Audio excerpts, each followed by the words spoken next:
جب لہجاتا سنتے ہی سمندر چوک پڑتے تھے، عجب لہجاتا سنتے ہی سمندر چوک پڑتے تھے، ہزاروں بے سہاروں کے مقدر چوک پڑتے تھے، کسی کے چیخنے پر بھی کسی کا در نہ کھلتا تھا، نبی کے جسم کی خوشبو سے پتھر چوک پڑتے تھے، کسی کے چیخنے سے بھی کسی کا در نہ کھلتا تھا، نبی کے جسم کی خوشبو سے پتھر چونک پڑتے تھے۔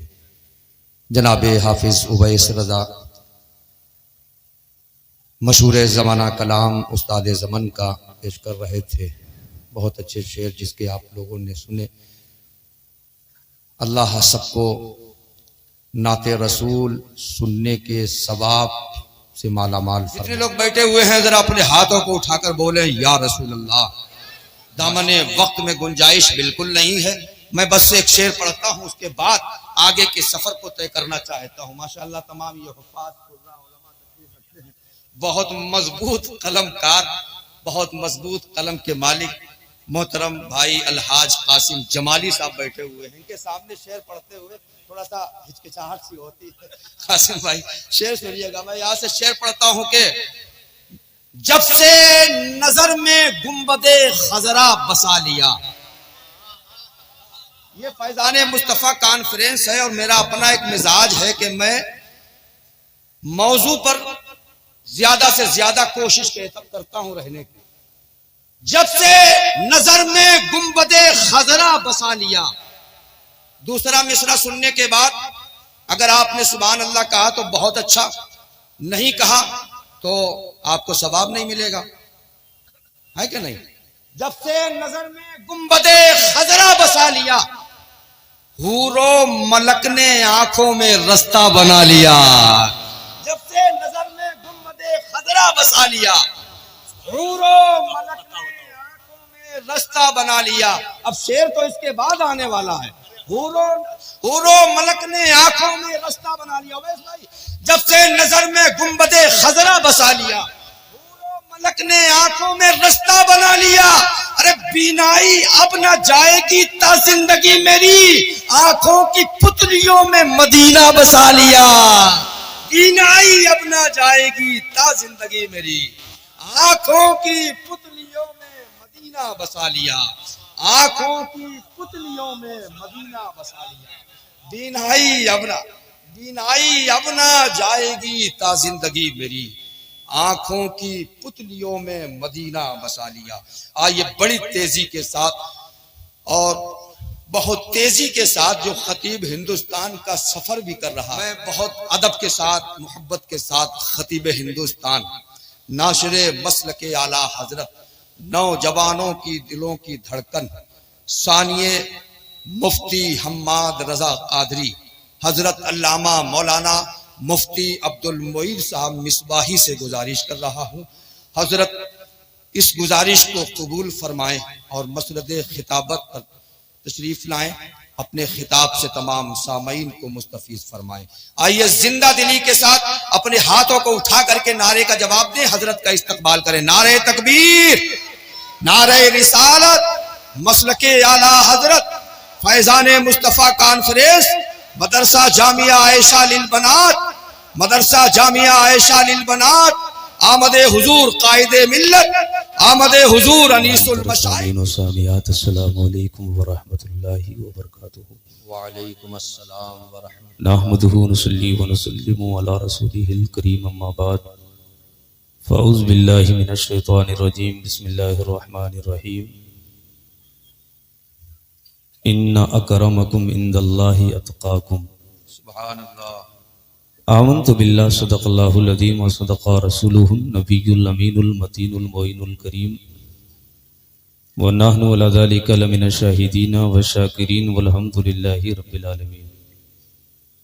مصطفیٰ جان رحمت، سرور عالم، فخر آدم بنی آدم، جناب محمد رسول اللہ صلی اللہ تعالی علیہ وسلم کی بارگاہ بے کسمنہ میں تحفتاً ہدیتاً درود پاک پڑھ لیجیے۔ اللہم صلی علی سیدنا و مولانا محمد معدن الجود والکرم۔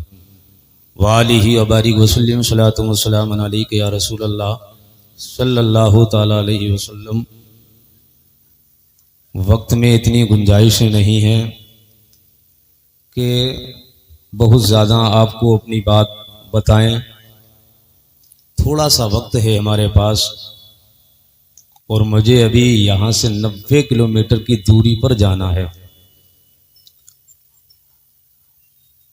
خلیفہ حضور قائد ملت کا ایما اور اشارہ ہوا تو میں حاضر آیا۔ خیر، اللہ تعالیٰ اس حاضری کو قبول کرے، اور جتنے لوگ حاضر آئے ہیں مولا سب کی حاضری قبول فرما کر دارین کی نعمتوں سے مالا مال کرے۔ فیضان مصطفیٰ کانفرنس اپنی سابقہ روایت کے مطابق ان سال بھی پوری شان و شوکت کے ساتھ منایا جا رہا ہے۔ جو بھی اہتمام و انصرام تھے مکمل ہو چکے، جن علماء کو مدعو کیا گیا تھا وہ سارے کے سارے آ چکے ہیں۔ مبارکبادی کے لائق ہیں قائد ملت کے خلیفہ، جنہوں نے علم و حکمت کی فیکٹری کھول کر ہماری بچیوں کے لیے سفر آخرت کو آسان بنا دیا۔ سبحان اللہ، سبحان اللہ۔ زمانے میں لوگ بسکٹ کی فیکٹری کھول کے بیٹھ گئے، زمانے میں لوگ موبائل کی فیکٹری کھول کر بیٹھ گئے، زمانے میں لوگوں نے سائیکل کی فیکٹری کھولی، کسی نے موٹر سائیکل کی فیکٹری کھولی، لیکن خلیفہ حضور قائد ملت، خلیفہ حضور تحسین ملت، ان کی ذات پہ قربان اور ان کو مبارکبادی کہ انہوں نے کوئی دنیا کمانے کی فیکٹری نہیں کھولی، مصطفیٰ کو راضی کرنے کی فیکٹری کھولی، اپنے نبی کے راستے پر چلنے کی فیکٹری کھولی ہے۔ اور بیٹیوں کے ہاتھ میں جس دور میں موبائل ہے، بیٹیوں کے ہاتھ میں جس دور میں انسٹاگرام ہے، بیٹیوں کے ہاتھ میں جس دور میں فیس بک ہے، بیٹیوں کے ہاتھ میں جس دور میں یوٹیوب ہے، بیٹیوں کے ہاتھ میں جس وقت جو ہے بے حیائی اور بے پردگی ہے، ایسے عالم میں قائد ملت کے خلیفہ الحاج حافظ قاری احسان صاحب قبلہ نے یہ ادارہ کھول کر ان بچیوں کے ہاتھ میں جن کے موبائل میں انسٹاگرام تھا قرآن کی آیتیں دینے کا کام کیا ہے، ان بچیوں کے ہاتھ میں جن کے ہاتھ میں انسٹاگرام تھا حدیث مصطفیٰ دینے کا کام کیا ہے، ان بچیوں کے ہاتھ میں جن کے ہاتھ میں انسٹاگرام کے فالوور تھے ان کے ہاتھ میں کنیز فاطمہ بنانے کا کام کیا ہے۔ اللہ سلامت رکھے اس مدرسے کو جس کا نام مدرسہ عائشہ للبنات ہے، اور اس کو سید عائشہ کی جو ہے ان کے خیرات نصیب کرے، اس مدرسے کو دن دونی رات چوگنی ترقیاں عطا فرمائے۔ اللہ قاری صاحب کا سایہ لوگوں پر ایسے ہی تا دیر قائم کرے، اور اس مدرسے کو قیامت تک اللہ تبارک و تعالی ترقی عطا فرمائے، حاسدین کے حسد سے اسے محفوظ فرما لے۔ دیکھیے یہ جو آپ دیکھ رہے ہیں یہ صرف بریلی کے امام احمد رضا کا فیضان ہے۔ ہاں آپ کہیں گے یہ علماء کا جم غفیر، یہ سب کا سب بریلی کے قلندر کا فیضان ہے۔ آپ کہیں گے کیسے؟ میں کہوں گا ایسے کہ بریلی کے قلندر نے علم سیکھا اور سیکھ کر مدرسہ کھولا جس کا نام منظر اسلام رکھا، اور منظر اسلام سے پڑھنے والے اسٹوڈنٹ کوئی سرکار مفتی اعظم ہند ہے، کوئی حجت الاسلام ہے، ہاں کوئی علامہ ظفر الدین بہاری ہے۔ آپ کہیں گے مولانا یہاں فیضان کیسے آیا ہے؟ تو میں کہوں گا یہاں بھی فیضان برس رہا ہے۔ حضور اعلی حضرت حضرت نے حافظ ملت کو تیار کیا، حضور حامد ملت کو تیار کیا، حضور ملک العلماء کو تیار کیا، ہاں ہاں، اور حافظ ملت کو جو تیار کیا وہ صدر الشریعہ نے تیار کیا ہے۔ اب ذرا ذہن کو قریب کریں، اعلیٰ حضرت کا فیضان ہے، چاہے وہ جامعہ رضویہ مظہر العلوم ہو، چاہے جامعہ عائشہ للبنات ہو، اس لیے کوئی تو پڑھا ہے بریلی سے، کوئی پڑھا ہے اشرفیہ سے، اس لیے اشرفیہ کسی نے کھولا، وہ صدر الشریعہ کا پڑھایا ہوا حافظ ملت ہے۔ دنیا میں جتنا مصباحی ہے یہ بھی بریلی کے تاجدار کی بدولت ہے۔ تو مجھے کہنے دو، کسی کو بہاری کو یعنی بریلی میں اس مرد قلندر نے بہار کو ملک العلماء دے دیا، بریلی میں تاج الشریعہ جیسی شخصیتیں پیدا کر دی، بریلی کو حجت الاسلام دے دیا، مفتی اعظم ہند دے دیا، ارے علامہ عبدالعلی میرٹھی کو میرٹھ کا سلطان بنایا۔ اب کہیں گے یہاں کیسے آیا؟ میں کہوں گا انہی بزرگوں کے ذریعے یہاں تک علم پھیلا ہے۔ ہاں ہاں، کسی کو کچھ بنا دیا، کسی کو کچھ بنا دیا، اور یہیں سے تو چشمے پھوٹ رہے ہیں۔ جامعہ عائشہ للبنات پر بھی اعلیٰ حضرت کا فیضان ہے، اور یہ فیضان جب تک رہے گا تب تک یہ مدرسہ آباد رہے گا۔ جو اعلیٰ حضرت سے الگ جائے گا وہ ڈوب جائے گا۔ ہاں ہاں میاں، آج اعلیٰ حضرت کا نام ایسے ہی نہیں روشن ہے پوری دنیا میں۔ پنجاب چلے جائیں، ہریانہ چلے جائیں، آپ مراٹھا میں جائیں، مہاراشٹر کے اندر مراٹھا لوگ بولتے ہیں، افریقہ جائیں، ہائی لینڈ جائیں، تھائی لینڈ جائیں، کہیں بھی چلے جائیں، اعلیٰ حضرت کا نعرہ لگ رہا ہے۔ اعلیٰ حضرت کے دیوانے اعلیٰ حضرت کا نعرہ لگاتے ہیں۔ آپ کے ذہن میں ایک بات بتانا چاہتا ہوں، میں کبھی کشمیر بھی جاتا ہوں، کبھی گجرات بھی جاتا ہوں، کبھی مہاراشٹر بھی جانا ہوتا، جھارکھنڈ بھی جانا ہوتا، اپنی زبان میں لوگ بات کرتے ہیں، اپنی زبان میں۔ جب وہ اپنی زبان میں بولتے ہیں نا تو سمجھ میں نہیں آتا یا آخر کہتے کیا ہے، لیکن بولتے کبھی کبھی اردو ہیں تو اردو کو توڑ مڑوڑ کر بولتے ہیں۔ لیکن آپ جائیں کبھی کشمیر میں، آپ جائیں کبھی جو ہے ممبئی اور مراٹھا کے مہاراشٹر کے اندر، آپ جائیں گجرات کے اندر، آپ جائیں جھارکھنڈ کے اندر، آپ جائیں اڑیسہ کے اندر، چاہے وہ اڑیسہ ہو یا پنجاب ہو، آپ جا کر دیکھیں نماز ہوتی ہے فجر کی، اور فجر کی نماز کے بعد میاں جب بچے کھڑے ہوتے ہیں اور امام جب پڑھتا ہے مصطفیٰ جان رحمت پہ لاکھوں سلام، چھوٹے چھوٹے بچے جن کی تہذیب الگ ہے، تمدن الگ ہے میاں، ہاں جب بات کریں تو سمجھ میں نہ آئے، لیکن وہ بچے بھی کھڑے ہو جاتے ہیں، بڑے ادب کے ساتھ پڑھتے ہیں مصطفیٰ جان رحمت پہ لاکھوں سلام، شمع بزم ہدایت پہ لاکھوں سلام۔ یہ بات تو سمجھ میں آ جاتی ہے، لیکن ایک پنجاب کا بچہ پنجابی بولتا ہے، ایک مہاراشٹر کا بچہ مراٹھی بولتا ہے، ایک کشمیر کا بچہ کشمیری زبان بولتا ہے، گجرات کا بچہ گجراتی بولتا ہے۔ میں نے پوچھا علم تصور میں، وہ پنجاب کا رہنے والا تیری زبان تو پنجابی ہے، مہاراشٹر کا رہنے والا تیری زبان تو مراٹھا ہے، لیکن جب سلام رضا کی بات آتی ہے اپنی زبان میں نہیں پڑھتا ہے تو سارے بچے کہتے ہیں ارے اپنی زبان میں کیوں پڑھوں، میرے امام نے جو زبان دی ہے اسی زبان میں پڑھیں گے، اس لیے کہ ڈال دی قلب میں عظمت مصطفیٰ سیدی اعلیٰ حضرت پہ لاکھوں سلام۔ پڑھے گا کیوں؟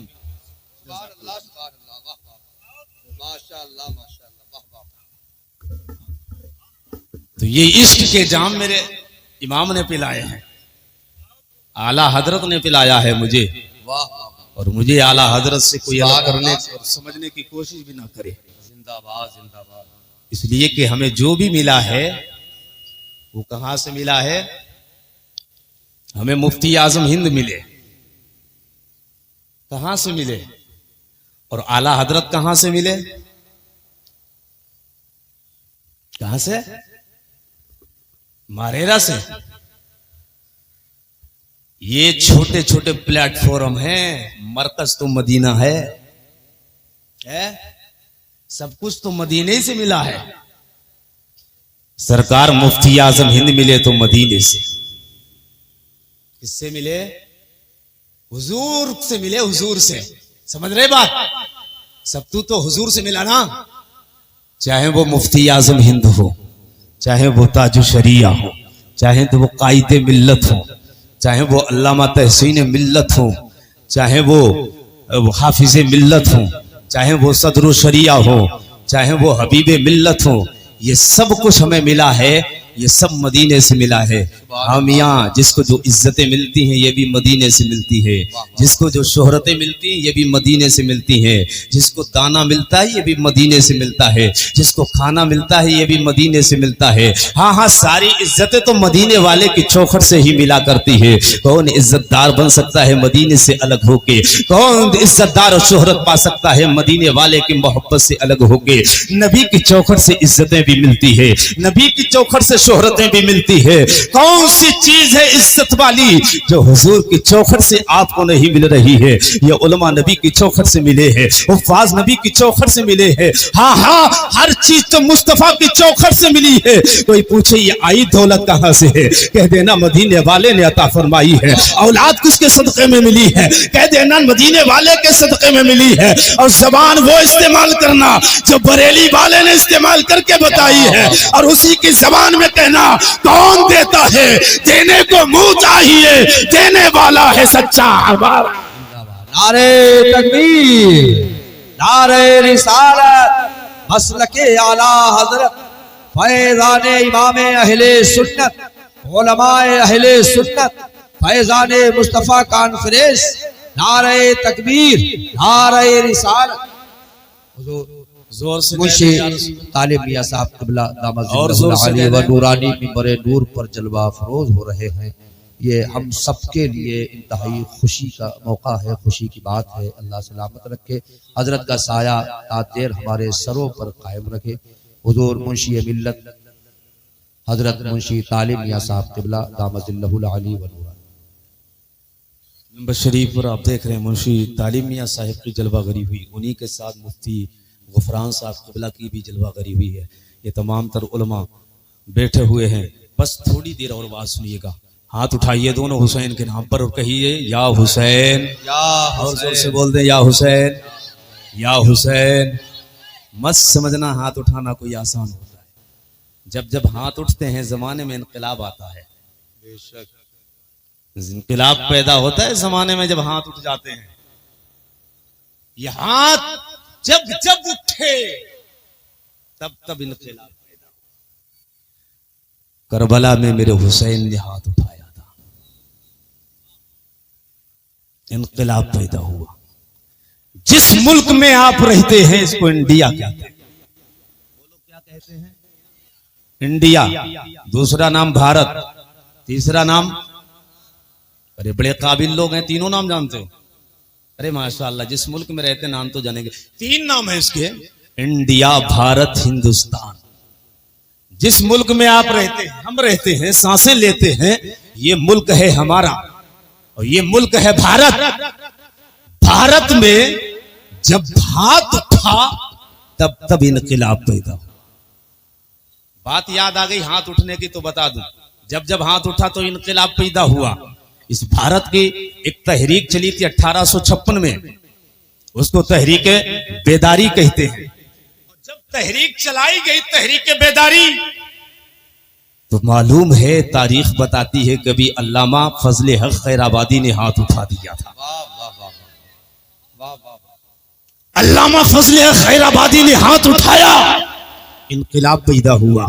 کفایت علی کافی نے ہاتھ اٹھا دیا، انقلاب پیدا ہو گیا. عنایت اللہ کاکوربی، عنایت علی کاکوربی نے ان کا ہاتھ اٹھایا، تب انقلاب پیدا ہوا. اور آپ قریب ہوئیے، کبھی مولانا آزاد نے ہاتھ اٹھایا، انقلاب پیدا ہوا. کبھی گاندھی نے ہاتھ اٹھایا، انقلاب پیدا ہوا. کبھی آزاد نے ہاتھ اٹھایا، انقلاب پیدا ہوا. کبھی سبھاش چندر بوس نے ہاتھ اٹھایا، انقلاب پیدا ہوا. میاں ابھی الیکشن کا دور گزرا ہے، آپ نے ہاتھ اٹھایا، بٹن دبا دیا، کمل کا دبا کر بی جے پی کو سپورٹ کر دیا، بدھایک بن گیا. میں ڈنکے کی چوٹ پہ کہتا ہوں، اگر تمہارا ہاتھ دنیا دار کے نام پہ اٹھتا ہے تو اسمبلی ملتی ہے، اور مدینے والے کے نام پہ اٹھتا ہے تو جنت ملتی ہے. واہ واہ واہ واہ واہ واہ واہ واہ واہ. سبحان اللہ، سبحان اللہ. ہاتھ اٹھائیے. ابو بکر کی محبت سینے میں بسا کر، فاروق اعظم کی محبت سینے میں بسا کر، مولا علی عثمان غنی کی محبت کا سینے میں بسا کر، ایک ہاتھ مولا حسن کے نام اور ایک ہاتھ مولا حسین کے نام، اور عباسی پرچم بنائیے اور زور سے سارے کہہ دو لبیک یا رسول اللہ، لبیک یا رسول اللہ، لبیک یا رسول اللہ. یا رسول اللہ۔ آخری بات اور کروں گا، ٹائم بڑی تیزی سے بھاگ رہا ہے۔ سنیے، ہماری جو کامیابی گرتی جا رہی ہے اور ہم تنزلی کے جو شکار ہیں، اس کی سب سے بڑی وجہ حضور کی زندگی سے دوریاں، نبی کی زندگی سے دوری ہے۔ 100 سال پہلے ایک ڈاکٹر تھا، نام اقبال تھا۔ اس ڈاکٹر نے کہا تھا طریقے مصطفیٰ کو چھوڑنا ہے وجہ بربادی، اسی سے قوم دنیا میں ہوئی بے اقتدار اپنی۔ اور اس نے کہا تھا اپنے سینوں میں اور اپنی اولاد کو بتا دینا کہ کی محمد سے وفا، تو نے تو ہم تیرے ہیں، یہ جہاں چیز ہے کیا لوہو قلم تیرے۔ یہ پیغام دیں گے، یہ پیغام رکھنا، ورنہ ہمارا کوئی رشتہ نہیں ہے اس سے جس کا یہ پیغام نہیں، یہ نہیں مانے گا، اس سے کیا رشتہ ہمارا ہے۔ میرے حضور کی زندگی اور ان کی سنتوں سے الگ ہونا، یہ ہماری تنزلی کا سب سے بڑا سبب ہے۔ آپ کامیاب بنیں، کیسے کامیاب بنیں گے؟ قرآن کہتا ہے کامیاب تب ہوں گے جب حضور کی زندگی پر عمل کریں گے، طریقے مصطفیٰ پر عمل کریں گے۔ ایک جنگ ہوئی، آخری بات، ایک جنگ ہوئی اور وہ جنگ حضرت عمر ابن خطاب کے دور خلافت میں ہوئی۔ حضرت عمر نے عمرو ابن عاص کو مصر کا گورنر بنا کر بھیجا۔ توجہ رکھیے گا، مصر کا گورنر بنا کے بھیجا۔ جب آپ گئے، عمر کا ماشاءاللہ دور کیا تھا، عمر کا، حضرت عمر کے دور میں تو آدھی دنیا فتح ہو چکی تھی۔ مسلمان جس شہر کا رخ کر لیتے تھے وہ شہر فتح ہو جاتا تھا، جو قلعہ چاہتے تھے، کتنا بڑا قلعہ ہو۔ مرحب کا کتنا بڑا قلعہ تھا، کتنا مضبوط تھا۔ مرحب کے قلعے کو اٹھانے والے علی ہیں۔ پورے قلعے میں جو سینگ لگائی تھی ان کا نام ہی شیر خدا ہے۔ سنیے، حضرت عمر کے دور میں جس شہر کی طرف مسلمان رخ کر لیتے تھے وہ شہر کے شہر فتح ہو رہے تھے۔ عمرو ابن عاص کو جب حضرت عمر نے جو ہے گورنر بنا کر مصر کا بھیجا، جب آپ مصر کے گورنر بنے تو سنیے، جس شہر میں جاتے تھے یہ مسلمان، وہ شہر ان کے قبضے میں آ جاتا تھا اور شہر کے شہر، زمینوں کی زمینیں فتح ہوتی جا رہی تھی، قلعے کے قلعے فتح ہوتے جا رہے تھے۔ آخر کار جب پہنچے نا، ایک قلعہ ایسا بھی آیا، ایک شہر ایسا بھی آیا جو فتح نہیں ہو رہا تھا۔ کافی جنگیں لڑی گئیں، کافی زور لگایا گیا، کافی زور لگایا گیا۔ کئی دن گزر گئے، کئی راتیں گزر گئی، کئی راتیں کئی دن گزرنے کے بعد سارے صحابہ جو حضرت عمرو بن عاص کی سرکردگی میں لڑنے کے لیے مجاہدین کی جو ٹیم تھی، سارے لوگ پریشان ہو گئے، سارے لوگ حیران ہیں۔ آخر سارے قلعے ہم نے فتح کر لیے، یہ قلعہ فتح کیوں نہیں ہوتا ہے؟ سارے شہر ہم نے فتح کر لیے، یہ شہر فتح کیوں نہیں ہوتا ہے؟ اللہ پر وہ اللہ والے تھے، اپنی کمیوں پر نگاہ ڈالنے کی کوششیں کیا کرتے تھے۔ ہم گرتے ہیں تو کہتے ہیں کسی کی نگاہ لگ چکی ہے، کسی نے نگاہ لگائی ہے، اس لیے ہمارے ساتھ یہ حادثہ ہوا ہے۔ وہ اللہ والے ہیں، مصطفیٰ کے صحابی ہے، انہیں ایک قلعے میں جب فتح نہیں حاصل ہوتی ہے بڑے پریشان ہے۔ نماز پڑھتے ہیں، رکوع کرتے ہیں، سجدہ کرتے ہیں، اپنے رب کو راضی کرتے ہیں۔ جب شہر فتح نہ ہوا، آخر کار انہوں نے کہا تھا اب امیر المومنین کو خط لکھ کر یہ پیغام بھیجا جائے، اور امیر المومنین عمر کو بتایا تو جائے ایک شہر فتح نہیں ہوتا ہے۔ اللہ پر سارے مجاہدین بیٹھے ہیں، بڑے حیران و پریشان ہیں، مجاہدین کی جماعت ہے، بیٹھے ہوئے ہیں۔ عمرو بن عاص نے خط لکھا ہے اور خط کے اندر کیا لکھا تھا؟ او امیر المومنین، ہم یہاں پر آئے، ہم نے بہت سارے شہر فتح کر لیے ہیں، بہت سارے قلعے کو فتح کیا ہے، لیکن ایک قلعہ ایسا بھی ہے جو اب تک فتح نہ ہوا۔ بڑی کوششیں ہم نے جاری رکھی ہے، بڑی جد و جہد ہم نے کی ہے، جہد تسلسل کے ساتھ ہم نے عمل کو جاری رکھا ہے، لیکن اس کے باوجود بھی ہمیں کامیابی آخر ملتی کیوں نہیں ہے؟ اللہ پر ادھر مصر سے خط نکلا، مدینے میں آیا، حضرت عمر کی بارگاہ میں حضرت امیر المومنین نے جب خط پڑھا، اس کے بعد سنیے گا امیر المومنین جو لکھ کر ادھر سے خط بھیجا تھا اس میں کیا تھا؟ اللہ اکبر، وقت کا امیر المومنین ہے، وقت کا خلیفہ حضرت عمر ہے۔ جب خط لکھتے ہیں تو خط میں لکھ کے تھا عمرو بن عاص، اپنے مجاہدین جو تمہاری ٹیم ہے مجاہدین اسلام کی، ان سے پوچھئے گا اور غور و فکر کیجئے گا کہیں ایسا تو نہیں ہے کہ نبی کی کسی سنت پر عمل نہ ہو پا رہا ہو، نبی کی کوئی سنت چھوٹ رہی ہو۔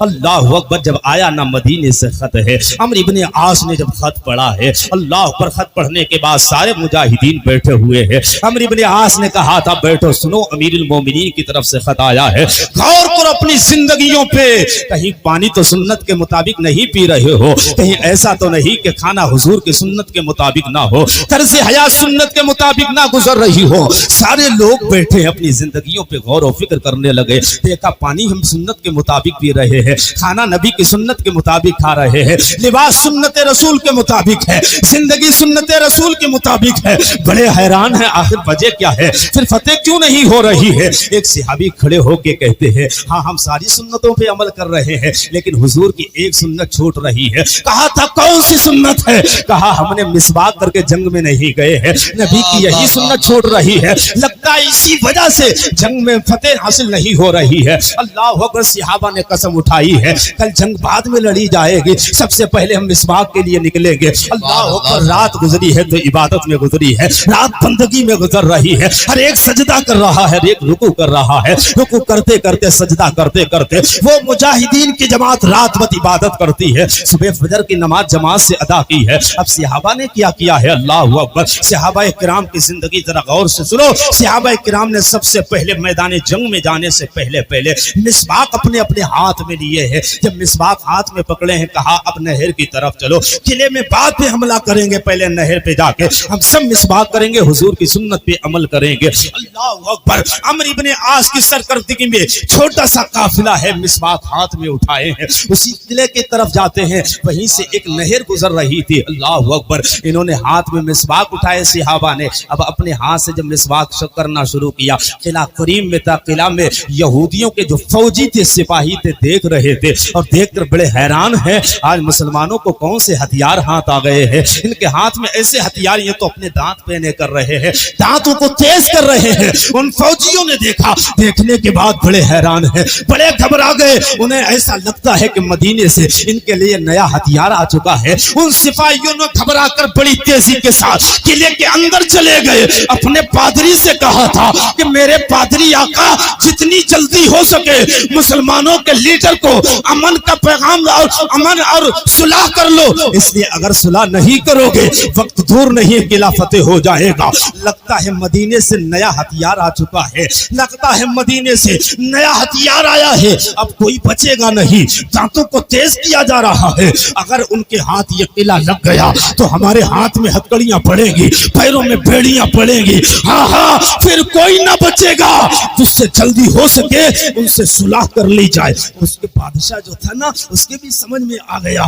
کہ لگتا ہے مدینے سے نیا ایٹمی طاقت آئی ہے، نیا ہتھیار آیا ہے، وہ ہتھیار کوئی اور نہیں تھا، مسواک تھے۔ اللہ اکبر، وہ ان کا پادری فوراً نکلا، ادھر آیا عمرو ابن عاص کے پاس، آ کر اس نے کہا تھا او وقت کے امیر المومنین عمرو ابن عاص، ہم آپ سے صلح کرنا چاہتے ہیں، اور یاد رکھیے میرا قلعہ ہے لیکن آج سے یہ میرا قلعہ نہیں تمہارا قلعہ ہوگا، زمین میری ہے، میری نہیں تمہاری زمین ہوگی، ہاں جب تک میں نے حکومت کی ہے تب تک میری تھی، اب آپ کی حکومت ہے، زمین میری ہے لیکن حکومت آپ کی۔ اب بتائیے مجھے، یہاں تو چہروں پر داڑیاں بھی نہیں، یہاں تو جانوروں کی طرح کھانا، ہم شادیوں میں جائیں کھڑے کھڑے کھانا پینا بھی نبی کی سنت کے مطابق نہیں ہے، ایک نہیں سینکڑوں نبی کی سنتیں کہ ہم تاریخ ہیں، اور پھر کہتے ہیں ذلیل ہو رہے، مصر کے اندر ہمیں مارا گیا، فلسطین میں بچیوں کی آبرو لوٹی گئی، ہندوستان میں ہماری آبرو کا جنازہ نکالا گیا، ہماری بیٹیوں کو اغوا کیا گیا۔ اگر تم سنت مصطفیٰ کے مطابق زندگی گزارتے اللہ تمہیں آج بھی عزت دیتا۔ ہاں ٹائم زیادہ ہو گیا اور مجھے نکلنا ہے، اللہ کریم کی بارگاہ میں دعا کرتے ہیں مولا میرے بولنے میں جو خطائیں ہو گئی اپنے کرم سے معاف فرما۔ میرے ساتھ پڑھ لیجئے استغفر اللہ ربی من کل ذنب و اتوب الیہ، لا الہ الا اللہ محمد رسول اللہ صلی اللہ علیہ وسلم۔